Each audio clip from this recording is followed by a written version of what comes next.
के साथ जाने माने पत्रकार केपी मलिक साहब मौजूद हैं।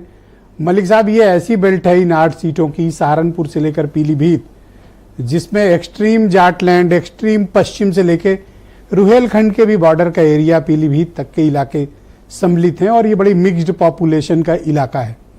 पिछली बार के जो परिणाम आए थे उसमें विपक्ष 20 बैठा था भारतीय जनता पार्टी पर, इस इलाके में 8 सीटों पर, लेकिन तब से अब में बहुत परिवर्तन आया है, अलायंसेस बने हैं, बिगड़े हैं।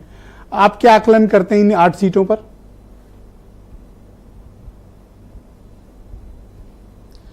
देखिए ब्रिजेश जी, अगर पहले फेज में आप इन 8 सीटों की बात करें तो हम अगर सहारनपुर की बात करते हैं, कैराना की बात करते हैं, मुजफ्फरनगर की बात करते हैं और बिजनौर की बात करते हैं, मेरा मानना यह है कि सहारनपुर पे अभी तस्वीर साफ हुई नहीं है।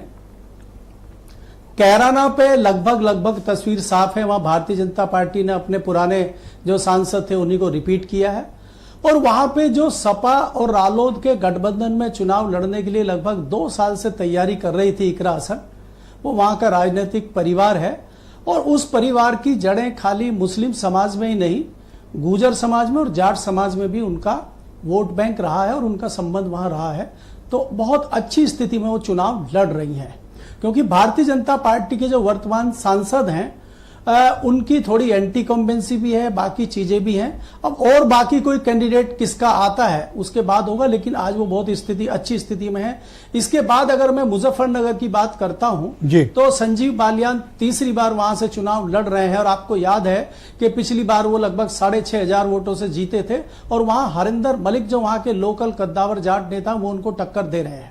अब आप बात करते हैं मुजफ्फरनगर, आज की डेट में उस एरिया की सबसे हॉट सीट मानी जा रही है, क्योंकि वहां से केंद्रीय मंत्री चुनाव मैदान में हैं और जो हरिंदर मलिक है वो भी कद्दावर नेता है। तो यहां पे महत्वपूर्ण हो जाता है कि आरएलडी का, जाटों का इस स्थिति में क्या होगा।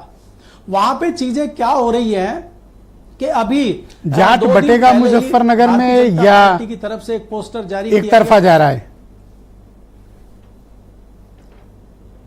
नहीं, देखिए, जाट बटेगा ब्रिजेश जी मुजफ्फरनगर में 101% बटेगा। अब वो कितनी तादाद में किस किस तरफ जाएगा ये फिलहाल कहना मुश्किल है, क्योंकि अभी गंगा में पानी बहना बाकी है। मैं आपको ये कहना चाह रहा हूं कि भारतीय जनता पार्टी के लोगों के साथ बैठना राष्ट्रीय लोकदल के लोगों को अभी मुफीद नहीं हो रहा है, कई जगह तलखी दिखाई दे रही है। मैं वही जिक्र कर रहा था कि 2 दिन पहले अमर उजाला के फुल पेज का एक विज्ञापन दिया गया था और उसमें ब्रजभूषण शरण सिंह की भी फोटो लगाई गई थी। उससे पश्चिम उत्तर प्रदेश के कई जिलों में भारी नाराजगी देखी जा रही है और वो चर्चा का विषय बना हुआ है। दूसरी बात, मैं एक चीज यहां पे थोड़ा हटके बात करता हूं ब्रजेश जी। कालीचरण जी ने जिस प्रकार से कहा कि बहन जी जो है दलितों का सम्मान बचाने के लिए और संविधान को बचाने के लिए निर्णय लेंगी, तो क्या अकेला चुनाव लड़के वो निर्णय लेंगी? वो 2019 के पैटर्न पे चल रही या 2014 के पैटर्न पे चल रही हैं? वो 2022 के पैटर्न पे चल रही है या कौन से पैटर्न पे चल रही है? इस इलाके में एक और बहुत हाई प्रोफाइल नाम है जिसकी चर्चा उतनी हो नहीं पा रही है, वो है वरुण गांधी।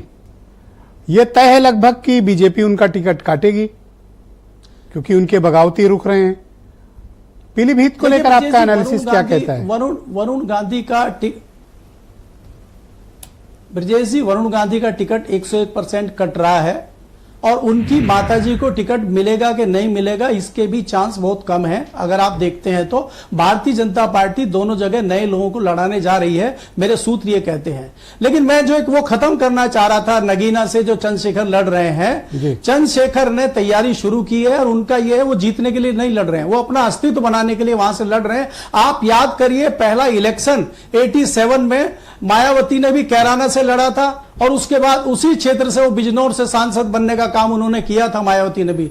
तो एक बहुत अच्छी बेल्ट है और मुझे लगता है कि चंद्रशेखर को आगे बढ़ाना दलित समाज को चाहिए। अगर वो अकेले मायावती लड़के ऐसा फैसला कर रही तो बहुत मुश्किल है। और अंत में एक चीज मैं और कहना चाह रहा हूं, जिस प्रकार से कांग्रेस, समाजवादी पार्टी और बहन जी मायावती ने जिस प्रकार से अभी टिकटों की घोषणा नहीं की है, हम अभी इस आशंका को खारिज नहीं कर सकते कि कांग्रेस मायावती जी को प्रधानमंत्री पद का उम्मीदवार घोषित कर सकती है।